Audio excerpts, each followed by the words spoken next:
I'm Alexander Pezo, and this is Elevate Your Worth. Elevate Your Worth is an empowering podcast and YouTube show. I'll engage with individuals who have wholeheartedly pursued their passion, often against the odds, and have carved out their unique paths to success. Leveraging my diverse background in sports, corporate leadership, entrepreneurship, and design, I look forward to helping individuals tell their story that may never have been heard before. Welcome to Elevate Your Worth. I'm your host, Alexander Pezo. You have to excuse my voice. We had baseball all weekend. And for those dads out there that know, when your child's playing, your son's playing, you tend to scream and holler a little bit. But that's okay. Our guest today is going to be nothing less than phenomenal. We've already had a pre-show conversation, and I guarantee you this conversation will be just as hot as that one. When you think about, let me just give you some snippets of his resume. He hails from Pittsburgh. That's already a problem because I hail from Cincinnati. We'll get into that, but we won't hold that against him. He owns Epoxy Evolution. He's one of the top guys in the Southeast in the game of epoxy, whether that's countertops, flooring, all those different facets of epoxy. You think about it, we'll get into it, he can do it. He also runs E&E Transportation. We'll speak to E&E Transportation, founded in 2018, and what they bring to the table, helping out in the oil field.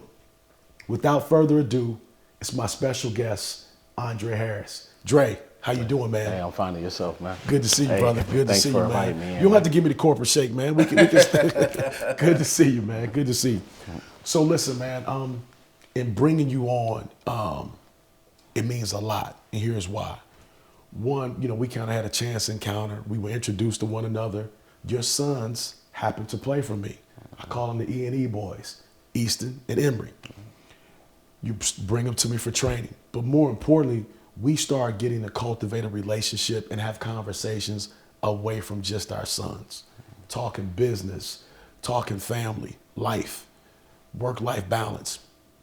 And what I love about all that, just in getting to know you, I said, man, this is somebody I got to have on the podcast, without a doubt. So why don't you bring me, you're from Pittsburgh, tell me a little bit about your upbringing, and let's go from there. My name is Andre. I'm from Pittsburgh.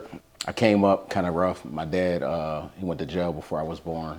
Did 30 years in prison. Okay. Raised in a single family home, but it was just me and my mom, and she raised 4 kids. But as I became a teenager, it just was me and her.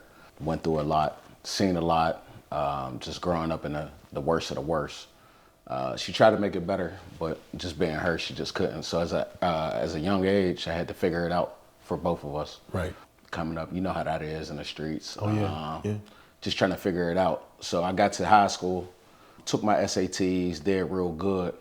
I got selected to go to a female college for a nurse. I was gonna go be a nurse, but I wasn't ready for that. And I knew I wasn't ready for that. Barely making it through high school. I just knew I couldn't go to college. I couldn't afford it, didn't know what to do. So I was just, what am I gonna do? So I figured I'd go into the military. The recruiter, she kind of ran a little bit of game on me, which helped me, Help to enhance the decision. Yeah. Got it. So thinking I was probably going to get a chance with the recruiter, this, that, and the third, I signed up to go into the military. But It was the best decision that I could make. It took me out of the position. Wait, let me slow you down. So you had an eye for the recruiter. I had an eye for the recruiter, so she kind of like tricked me a little bit. Being 17, got tricked a little bit. Well, you go ahead and sign right here. Yeah. And so we'll I talk did. about that date. I did that, but it was the best decision I ever made. It's because going into the military, either you're gonna become a man or a mouse. Right. I already felt like I was a man, like I knew it all. Right. Was a little bit kind of disrespectful, but wasn't disrespectful. Just a little bit wild, like out of character. You told the line. Yeah. So when I went to the military, I got stationed in Germany. Sprechen die Deutsch? Yep. Okay. A little bit, huh? When I went to Germany, I got to really see the world and see what it's really about. Being in America, you just think America is America, and that's the end all be all. Right. But once I got stationed overseas, I got to see see some different things. Right. I feel like going to the military really saved my life because I didn't have to deal without. You don't have to be your situation. Just because that's your situation, that could be temporary or permanent. A lot of people want to make their situation what it is right now, even if it's not good, they just want to make it permanent. I just knew that I wasn't gonna make that situation permanent. So your circumstances, in other words, your circumstances, they don't determine Nope. your final destination. Yeah, they definitely don't. Or what you get out of life. They definitely don't. So you go into the military. You're over in Germany, right? How long were you in Germany? I was in Germany for 4 years. Okay. Yeah. And did you re-enlist for another 4? You did 4 and you got No, out? so what happened is I went on my second deployment and I got stabbed in my neck. Okay. I don't really talk about the story too much, but long story short, I got stabbed in my neck. And when I got stabbed, I was on my way to re-enlist.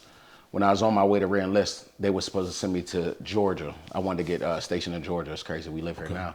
But I wanted to get stationed in Georgia. I wanted to come back to the States. I wanted to go to Savannah. Okay. When that situation happened, I still was up for re-enlistment, but they wanted to send me to Korea. And the only thing they had open was Korea. Right. I didn't want to go back overseas. I was already overseas. Right. So I decided to get out. So you did 4 years in the military. I did 5 years in the military. 5 years. Yeah, 5 years in the military. And the unfortunate chance encounter Yep. with being stabbed.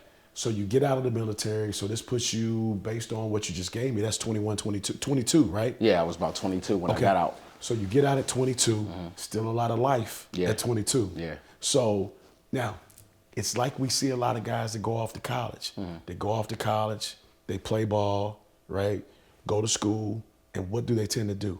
They gravitate back to where they came from. Yeah. And not that they came back in the same circumstances, but they came back around the similar circumstances. So you go back to Pittsburgh. Yeah. Right? So you get back to Pittsburgh.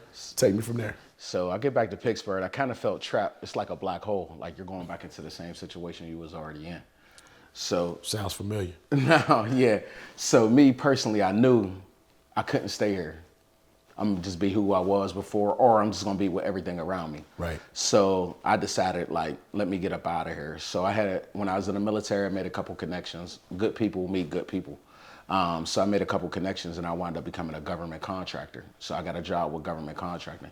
The only downside to that is that I used to have to travel, which is good for a 22-year-old. You're making 6 figures. Yeah. 22 years old, making 6 figures, no kid, nobody. So I got to figure it out for myself. Right. So I hopped on that wagon. I did government contracting. I did it for 5 years overseas. I traveled the world. I went to Afghanistan, Iraq, Africa. I was doing Brazil. I was all over the world just doing my job, which was good because it really elevated who I was becoming. Now I'm becoming Doing a man. exactly what? So I was doing operations investigation. Got you. So basically what operations investigation is I used to do reports on what happened to soldiers if they had any incidents or accidents. So that's what I was doing. So you were kind of like the police. Kind of. That was a part of my history too. So, yeah, kind of. So I was kind of So when they saw you coming, they were like, here he comes. Yeah. No, Right. not really that, because it was more of on a death situation, like if soldiers died or suicides or something like that was killed in But accidents. still, there are always things that happen Yeah. that, let's just be honest, the military, the police, they don't want to get out. Yeah. Right? Yeah. And your job is to investigate the story. Sorry, yep. Right? Yeah, yep. So did you have any situations where it was like, it was kind of... So I had plenty of situations where it was like tiptoeing the line, and I'm just like, I don't know if I want to continue to do this, because around that time, about 2010, 2011, they were starting to close down a lot of bases in Iraq and Afghanistan. Right. So when they was doing base closures and closing all them bases, I had to go account for all the materials and everything that we had over there. Mm-hmm. So it was becoming dangerous, real dangerous. So it was just like, do I really want to risk my life? I've been doing that for the last 5 years. The risk versus the reward. Yep. So I kind of like stepped back and I was just like, you know what? It's time to really go live life now. I'm coming at 27, 28 years old. I'm just like, let me try something different. So 27, 28. Yep. That brings us to what? We still back in Pittsburgh? So now I come back to Pittsburgh. I come back to Pittsburgh, back to the black hole, but it was different this time. So Pittsburgh is known as the Steel City. The Steel City. Right. Yep. And you had a magnet on your back. Yeah, that's exactly what it kept bringing pulling me you back. Okay. The difference this time is that I had a plan. Okay. At 22 years old, I didn't have a plan, and I didn't have no money like that. Right. So it was a little bit different this time. I'm coming back. I got some money. Mm-hmm. I got a plan. My plan was to get into real estate. Okay. And I was going to start flipping houses, and I was going to buy some real estate. Right. By the time I hit 27, I already had bought some houses, so I already had some rental properties. I I started buying at 22. Okay. So now I got a plan, and I got some actual income coming in. So now I'm trying to really figure it out. So I moved back to Pittsburgh, start buying up properties, start flipping properties, and then I take off from there. Okay. Yep. So you start buying the properties, flipping the properties. We did that for how long? I still do it to this day. To this day. Okay. It's a trade that ain't going away. Okay. Yeah. Okay. So when you think about, not trying to get into your whole portfolio, but when you think about from a perspective of flipping, because we're going to get into the epoxy. Okay. On average, how many homes we looking at a year? I'm sure you probably, because the epoxy's booming, and I can't wait to talk about that. How many homes are we still trying to do now? So now we're trying to do anywhere between 2 and 4 homes a year. Okay. It's a little slow down. Really try to get Single family? Single family. Okay. Yep, I still do single families. The thing I like about flipping is you don't have to do it where you live at. As long as you can meet good people, good contractors, do contracts, and you know how to check on things. Partnerships. Right. It's a lot different now than when I first started doing it. When I first started doing it, I had a little bit of capital to buy the house, but I ain't had the money to flip it. So I'm in there laying towels crooked. Yeah. I notice it, but a buyer don't notice it. So I was just trying to figure it out. So we hope, because I used to do that too. So yeah. So a lot of things, and then I would just bargain with a lot of people. Hey man, I'll do your bathroom if you could do my roof, stuff like that. So trade and barter. Yeah. So that's basically what I was doing in the beginning. But I was buying apartment complexes and stuff like that. So I really got into the flipping game, and then it was getting real popular too. So what year was this about? So that was like 2010, 2011, I really started getting into it. I had a couple properties before then, but now I'm back in the States, I can really do it. So you got back in at the perfect time because you got in right after the recession. Right. So during the recession, that's when I was buying the most properties because you was getting them for so cheap. Everything was foreclosed. So now we're doing the properties. Mm-hmm.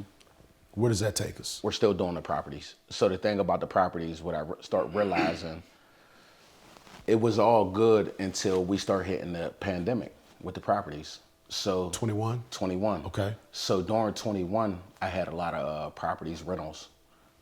That's when a lot of people that had a lot of rentals at the time, they noticed that the rental game is not really where it's at. Right. You got to deal with a lot of people that's not going to pay their rent. I'm sure at that time you didn't have a property management company, right? Didn't have a property management. So you're still going door to door? Door to door. Oh, wow. So I'm doing it all myself. So I'm still in the mix. Danger zone. Yeah, it is. And I had a lot of... were you doing subsidized housing? I was doing a lot of subsidized housing. So for those that may not know, you're doing subsidized housing, you're dealing with folks that a portion of their rent is being paid based on their income, their circumstances. And so in their mind, they almost feel entitled as if they don't owe you money. They don't owe you no money. You're getting a check based on their circumstances, so you should be okay with that. Yeah, that's exactly how most people, that's their mindset. Yeah, like I'm here, somebody else is paying you, you're getting money, why are you worried about the money I'm supposed to give you? Right. Whether it's $50, $250, it's still my money. If you owe me $1, I want it all. Right. That's how I look at it. Right. So the biggest thing with the subsidized housing that I learned over the time is a lot of people think that people that live in subsidized housing is the worst. So what I start thinking is maybe I'll buy properties that's worth more and I'll get better qualified tenants. I start doing that too. All they got is more sophisticated excuses. Right. That's all it is. When it's time to collect your money, you're still dealing with the same thing. It's just somebody come up with a more sophisticated excuse. Yeah. So I'll rewind. So I tried a couple of little different things, and while I was still doing the houses and stuff, I wound up in 2014. I wound up going to the police academy. I became a cop. Okay. Didn't really like it. It's not law enforcement is not what most people think it is. A lot of people think like, oh, you're gonna go out here and get the bad guy. This, that. It doesn't work like that. Right. Another thing I tried the truck driving. I did the truck driving thing. I drove for a company at first. And when I did that, when I was driving for a company, I noticed that just wasn't for me. Right. So that's what led me into starting E&E transportation. Correct. And starting my own business and really just doing my own thing. Because there's just certain people that can work in corporate America, and there's just certain people that can't. I'm just one of them people that can't. Everybody's wired differently. Differently, yep. Right. So, and over the years, I just knew that about myself. Right. I knew that from a young age about myself. I had to start my own to get my own. That's basically how I felt. Yep. I always say you got two types of people when it comes to employment. You have folks that create the culture, and you have individuals that want to be a part of the culture. And those are the ones that can do corporate for long stretches, right?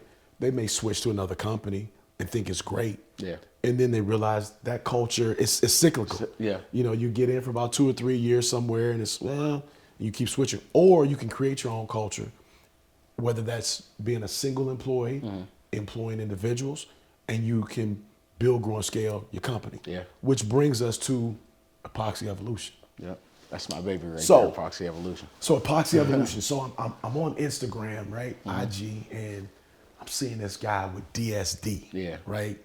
And man, he's doing houses everywhere. But more importantly, what drew me to Derwin, right? Yeah, Derwin. Yeah. What drew me to Derwin was I like the fact that, as we like to say, Derwin kept it 100. Yeah, right? he do all the time. He didn't just give you information about the industry. He was giving you free game. Yep. And he was giving you the play. Yeah. Right? Now, you know, it's easy to manipulate social media. Just like, you know, our producer will manipulate this and make this look phenomenal. It's easy to cut and splice. Yeah, Man, that looks phenomenal. Yeah. And you want to jump in. Yeah. Connect the dots. How did you connect with DSD? Okay. And then go from DSD to becoming Epoxy Evolution. Okay, so Epoxy Evolution was a thing before I even connected with DSD. Right. So I've been doing epoxy since 2017. Just a little thing I tried in my rentals. And people used to say, oh, I like it. So the first time I ever got introduced to epoxy, never heard of it. It's been out for a long time. They use it commercially, everything. So what happened is my wife wanted some countertops. So I told her to get some quotes on some countertops. She wanted new stuff. We had bought a new house. She wanted some countertops. So I told her to go get some quotes. I come home, I'm looking at these quotes, 10, 12, 13, $14,000. I'm like, I ain't paying that. Like, Right. it wasn't that I didn't have it, but I didn't have it for that. So I was just like, we got to figure it out. So that night I'm laying in my bed, I'm on my phone looking at YouTube, and I'm seeing these people do these countertops. And I'm like, man, what is that stuff? Like, it looked like marble. Like, what is this? Right. So I'm looking at it, this, that, and the third. So I wake up the next morning, it's still on my feed. So I'm driving into work. That's and that I'm AI working at its best. Yeah. So I'm looking at it, and I'm like, I'm gonna order a kit. I'm gonna try it. So I ordered a kit. I tried it. To me, it didn't look nice, but I got so many compliments of everybody that came to my house. Like, what is this? And my wife liked it, so that's all that mattered. That's the main thing. That's most important. Yeah, that's the most. So I did that, and then people used to always be like, "Oh, what is that? What is that? What is that?" So me, knowing that I know how to do it, at least I think I know how to do it. I go as to sell a job to a guy that owned a bar. I did his floor. Everybody loved it. I'm like that. So it made me think like, I need to start doing this because I have some type of skill in it and I could do it. At least I got a little bit of knowledge. I just figured that why not start doing floors, because there's a floor everywhere you go. Right. It's just something that you always got to walk on no matter where you go. So I started learning how to polish concrete. I started learning how to do micro cement, epoxy. I just started learning everything about a floor because I started noticing the more you look, the more you see floors. Right. They're everywhere you go. So why not even get into that type of business? And then the margin that I start seeing as far as when it came to the money, I was just like, it makes more sense. It makes sense. Yeah. So fast forward, I was doing floors in Pittsburgh. I was doing garages and stuff like that on a small scale because I was still doing my truck and stuff. So I moved to Atlanta and I started dispatching my trucks early in the morning. But for my first year I was here, I just always had nothing to do during the day. I would find myself doing nothing. And I'm like, you know what? Let me just get back into the floors. They're everywhere. There's more homes here. There's more people here. People spend more money here. The square footage in the larger, Southeast is much larger than in the Midwest where we come from. So I started doing floors here, and when I started doing floors here, I ran into Darwin. So when I meet Darwin, we just connected. It's like, you would think he was like my brother, or like a lot of people grew up in Pittsburgh. Yeah, that's what people would think. Like we grew up somewhere and we grew up together. This that. So we connected instantly. I do a lot of his preps and stuff like that. But one thing I do respect about him, I like about him, is that he just keeps it real with whoever it is. Especially, and he's so passionate about floors, which we shared the same passion about floors. So he bounced ideas off of me, I bounce ideas off of him. But we talk outside of floors too. We talk about investments, families. Right. So it's like we have a long-term friendship, but we just really met. You've cultivated a real relationship, a Relationship, real bond, not just an essential business relationship that's convenient for both of you. Yeah. And so, and what I like about that friendship too is that it's just not one person giving. It's not one sided. Everybody is giving, and then we bring. It's more like a brotherhood. It's me, him, and there's some other friends. We got some other friends that's involved, and we help each other out as much as we can. Right. So let me speak to that. I was gonna go somewhere else, but I want to speak to that. You know, they always say black folks can't do business together. yeah, that's what they say. That's what they say, right? Yeah. That's the narrative. Narrative, right? yep. And you know, I learned in one of my first journalism classes, Russ Witcher. Shouts out to Russ Witcher. He said, "Believe half of what you see and none of what you read." Yep. And that always stood with me because it's so easy to manipulate and create a narrative, control a narrative that's not a narrative. So you said, not only do you all talk about the epoxy business, you talk about investing. I'm sure you talk about family. You talk about brotherhood. You talk about supporting one another in whatever your business is, right? Speak to that. We talk about everything. We make it that we bring everybody in. If you want to be a part of this, you might can't get into the center of our circle, but we bring everybody in. Because the thing about it is, in 10, 15 years from now, who wants to do floors? You still want to have a foot in the game, but you don't want to, you know. And then another thing is, there might be something I know. I flip houses. He don't flip houses, but you're getting floor money, so why don't you try this? Right. Or I know about stocks. My wife's a financial advisor. Let me teach you a little bit about stocks. Let me teach you a little bit about what I know. Because if I can't teach you nothing, what's the point of me being in your life? If you can't teach me nothing, what's the point of, you know? So like, I like iron sharpen iron. That's right. I'm gonna teach him some stuff. He gonna teach me some stuff. We got some other people. He might know how to do this. You might know how to do that. So at the end of the day, let's teach each other something. I love it. So you spoke to stocks. You spoke to your wife, the lovely matriarch of the family, right? So Microsoft, NVIDIA, give me another one. Top stock. Apple. Apple's not going anywhere. Not going anywhere, yeah. Got some Apple, got some Google, got some Microsoft. What's the sleeper? Give me the sleeper. So right now, it's Sweet 16, Yeah. right? We all thought Colorado State was going to beat Maryland. Yeah. Until they didn't double that ball in the center of the floor to make them pass one time. Yeah. And just let a 6'11" stud just square up and get off a KD-like shot. Yeah. What's the sleeper? I like to invest into food. In food? Food. The reason why I like to invest in the food is because... I'm so glad you said that. You taking me somewhere else. Come on. It's just not going anywhere. Certain things aren't going anywhere. The market is kind of down right now. It's going to come back. Yeah. Well, and they always say when it's blood in the water and blood in the streets, that's the best time to what? Invest. Yep. So let me ask you this, because you brought up food. Right? I'm a vegetarian. Okay. Now, I'm not a vegan. Okay. I still do some dairy. I do some eggs for protein. When I think about the food industry, right? I feel like the food industry is designed, when I think about food, I think about medicine, right? I feel like it's almost like that partnership you spoke to, you and the guys having, right? I feel like there's a partnership that tries to keep us a certain type of way, right? I think that's true too. So when you invest in food, what type of food are you investing in? You want to see, when you invest, you want to take your personal life out of it. This is for money. This is for a reason. I'm doing this so I can get a gain. So I invest into the type of foods that you know that are not going anywhere. Stuff that's been around since you've been a kid, just Give me an example. Anywhere. Yeah. So we talking cereal. The big cereal you can invest in. So General Mills. I like to invest into companies that have stuff to do with corn. Okay. And the reason why I say corn is because they put corn in everything. They make sugar out of corn, cereal. Corn is so mass produced now. Your frozen foods have corn in it. Everything got corn in it. Your frozen food bags, Yeah. they use corn to make the bag. to make the bags. I never knew that. See, you learn something every day. Yeah, so that's one corn. That's a great thing you brought up. Corn's not going anywhere. It's not going Now, anywhere. never mind, it's one of the hardest foods for your digestive system to process. Terrible. But they put it in everything, though. They put it in everything. They put it in everything. So to my point, because I'm glad you brought that up, I'm just letting this conversation flow. I got a lot of stuff, but you're bringing up touching on so many great things. Corn is designed, right, in my opinion, was one of those foods that the digestive system doesn't process. but yet we put it in everything. Everything. They What put does in that, everything. What does that say? I think that's just the poison with America. It's the poison that America is putting And I on don't their want to go people. too deep, but Yeah, I just yeah, want to see yeah. I what just you think thought. it's the poison that the American is putting on their people. I think America puts stuff in their food. It's designed for a certain thing. It's designed to slow you down. It's designed to stop your mental. Because when you travel the world, you can eat the same thing that you eat in America. You can eat it somewhere else. So I used to have an argument with some of my friends that were German.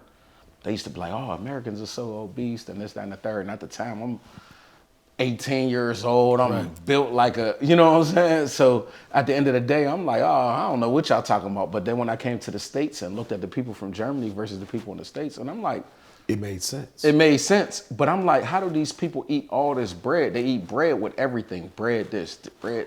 Every meal is bread, and they don't gain any weight. As the Germans like to call it, they eat a lot of brochen. Yeah. But the reason they're able to eat brochen and not gain weight, It's because of the yeast. it doesn't have as many additives. Added it, yeah. See, there are a lot of foods that are made in the U.S. that are illegal in a lot of states, in a lot of countries. I'm sorry, illegal in a lot of countries. Yeah. But yet, we still mass produce them. Well, the thing is, other countries is not buying food from America anyway. This is true. So, let's go away from food. So we got epoxy evolution, right? But you threw in a little snippet. You started the epoxy and you started building up clients and you got the bar, but you kind of skimmed over E&E transportation. To catch part 2 of this episode, subscribe and like the Elevate Your Worth podcast channel. You can also tune in on Spotify and Apple Podcast. Welcome again to Elevate Your Worth. I'm Alexander Pezo. And I'm Jackson Alexander. And this is another edition of That's the Fact, Jax. That's the Facts, Jax. So Jax, man, it's great being here with you again, buddy. Mm-hmm. How you feeling? I'm feeling good. You feeling good? Yes. So listen, we got the men's NCAA tournament. We're down to 16 teams, right? You know, I thought last night Colorado State was going to beat Maryland. But when you think about it, as they're calling Maryland, the Crab Five, they got the best team. I think the best 5 players in college basketball. They got, you know, with Derek Queen, they have Angel Reese's little brother. They have some really good guards. They get up and down. They got great coaching, right? But here's the thing. Everybody's saying the team that's going to bring home the chip is guess who? Duke. Yeah. Oh, yeah, I was going to say that. And why are they saying Duke is going to bring home the chip? Because of Cooper Flag. What about Cooper Flag? I mean, Cooper Flag is going to be the #1 draft pick. And this guy's a forward. And he's actually getting steals, blocks, assists, points, and rebounds all together. And some centers really don't have that much assists and steals and all that stuff.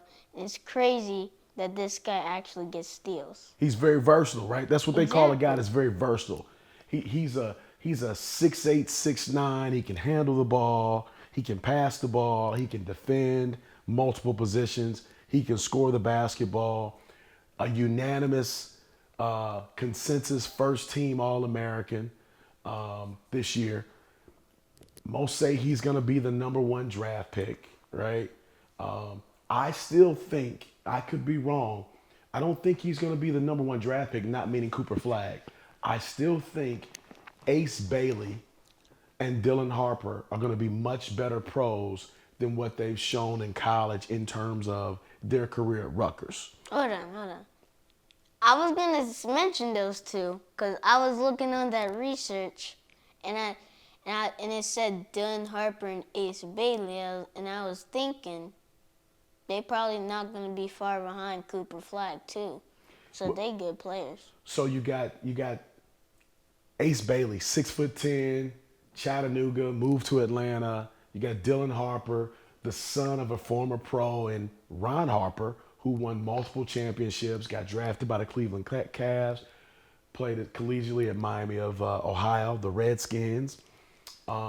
He's a Dayton, Ohio guy. Grew up not too far out from myself. And it's funny, I may have to pull it out of the archives. I got a picture of myself and Ron. Give you a quick story. Harp, as we called him, was my counselor at five-star basketball camp. He was also my counselor at the Nike All-American camp. So I've known the dad for years, and he and I ran into each other at the Final Four in Houston, and I have this picture of myself and Ron, along with a photo of myself and Coach John Thompson, who used to be the Hall of Famed Georgetown coach. So known him for years, but I think Dylan is going to be a really, really great pro. But let's get back to Cooper Flagg. Cooper Flagg, he had the ankle injury. There were talks of whether or not he was going to play in round one. This guy's just phenomenal. He's phenomenal, but I still feel like the dark horse to win it all, for me, I'm going to give you two of them. I really like BYU. I don't know why. I really like BYU. I think they're going to surprise Alabama. And I really like Maryland because Maryland, they have bigs that are versatile, can put the ball on the floor, they can shoot in the mid-range, they can score in the post, they can defend the post, but more importantly, you have to be able to defend and rebound the interior, and they can do both. What's your take? Who you rolling with to win it all? And let me tell you who we got left before you give your decision. So you got BYU, number 6 BYU playing against Alabama. You have Maryland, Florida. That's going to be a phenomenal game. I don't think Arizona stands a chance when they face Duke. I was really surprised that they beat Oregon. And then a couple more games that you're going to have outside of those. You're going to have Ole Miss, Michigan State, Kentucky, Tennessee, which, if I'm not mistaken, I think currently in the Sweet 16 of the 16 teams, right? We always talk about Big Ten basketball. We always talk about ACC basketball. Thank God for Duke because they're the only ACC team left, right? Everybody else has been put out in the ACC. But away from that, you have 7 of the 16 teams, 7 that are from the SEC. And you may not know this, but our producer, we won't say his name, he's an SEC guy. He went to USC, not Southern Cal. University of where? South Carolina. Absolutely. So I know he's back there gloating and glowing right now. 7 of the 16 teams are from the SEC. Then you have Michigan, Auburn. Watch out, Auburn. Watch out. Dusty May can really coach. And honestly, I don't think Auburn has been playing extremely well. My issue with Bama, they struggled against Robert Morris. And they really had their hands full. Then you got Purdue and Houston. Houston's not my dark horse. Houston is who I think is going to win it all. I really think this is the year that Kelvin Sampson gets over the hump. And then you have, after that, we got to see what happens in those games that go to from the 8 to the 4. So by the end of the weekend, we're going to have 4 teams left. I'm taking Houston to win it all. I'm taking BYU to surprise Alabama. I'm taking Michigan to beat Auburn. What say you? Who do you like? What team do you like the most? Initially, I like BYU. You like BYU? Mm-hmm. Who else do you like? I do like Houston a lot. I do like Houston. They have really good guards. Mm-hmm. They have Jawan Roberts in the post, who's been there, it seems like 12 years. With the COVID year, who knows, maybe it's been 6. But they're really good in the interior. They really defend well on the perimeter. So I'm interested to see how that goes, right? Mm-hmm. So away from college basketball, it's been, there have been some really good games, and there have been some games that were blowouts. I'm starting to feel like it's a lot of what we call chalk. We were used to seeing a lot of teams that were Cinderella stories, like your Colorado States, like the game we watched last night. But the reason I think we're not seeing that many of those games is because of the three-letter word, the three-letter acronym, NIL, name and likeness, right? So you have a lot of schools, these big schools, that have a large pot of money that they can go out and get the best players from those mid-major schools.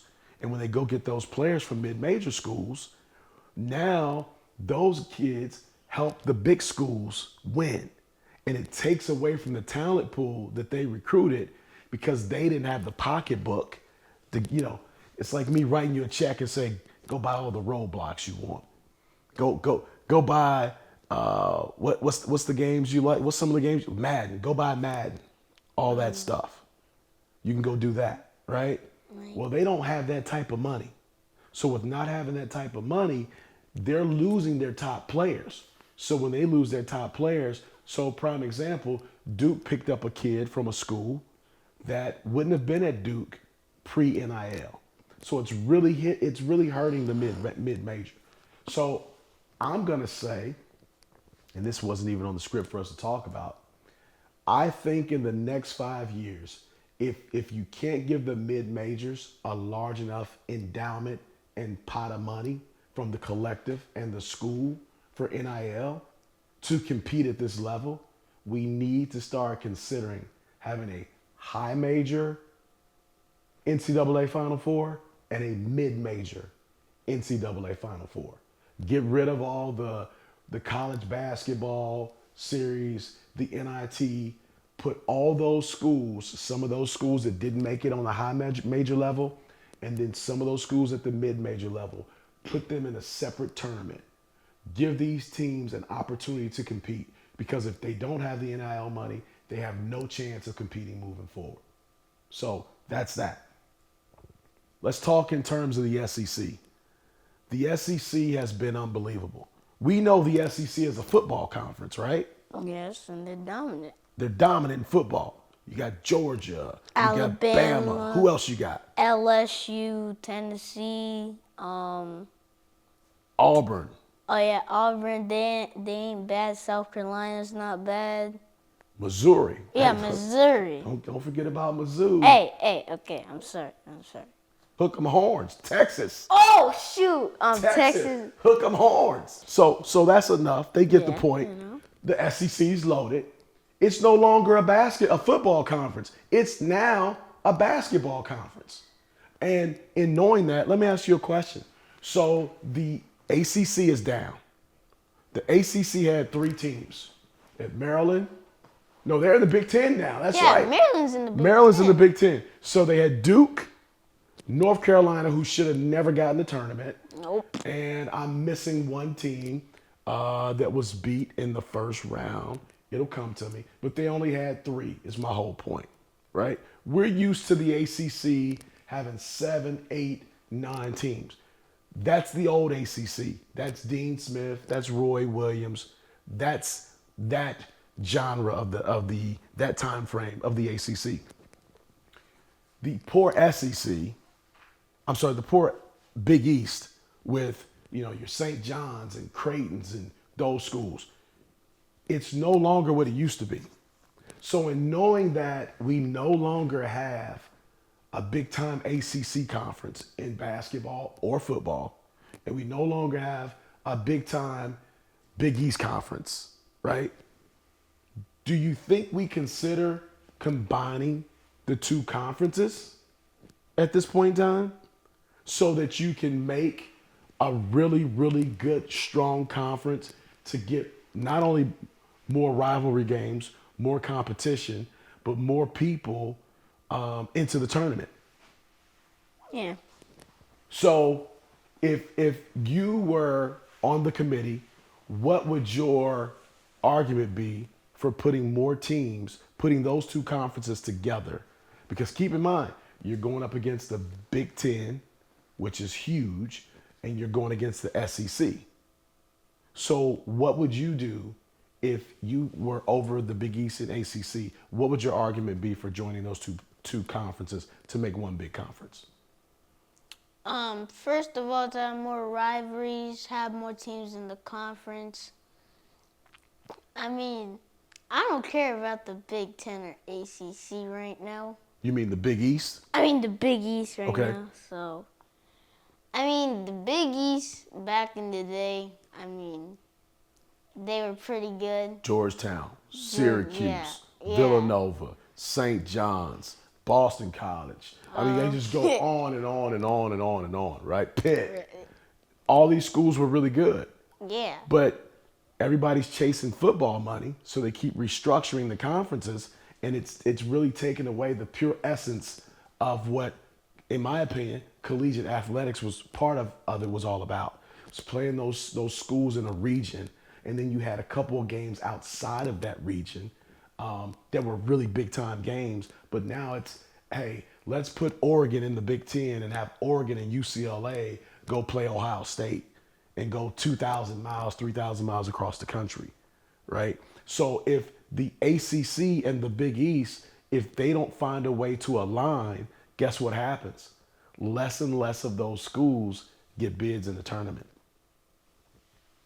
And if they don't get bids in the tournament, how does that help? I have no idea. Well, give me something. If you're not getting schools in the tournament, how does that help you? Because your programs aren't going to grow. See, when these teams, when you're Gonzagas, when they go to the tournament year after year, you know what that helps improve? School enrollment. What school enrollment improves is the money and the revenue you bring in. As you bring in more revenue, you can do more things for your program. As our producer gave us, hook 'em horns, right? Texas and Ohio State are normally 1 and 2 in generating revenue in terms of athletic departments. So what that allows them to do, that allows them to fund all the other programs and other sports that they have at the school. So that's why I think it's really important that they combine those two conferences so that they can have a better teams, better competition, better programs. For more episodes of Elevate Your Worth, please like, comment, and subscribe to our YouTube channel and follow I Am Alexander Pezo on all social media platforms.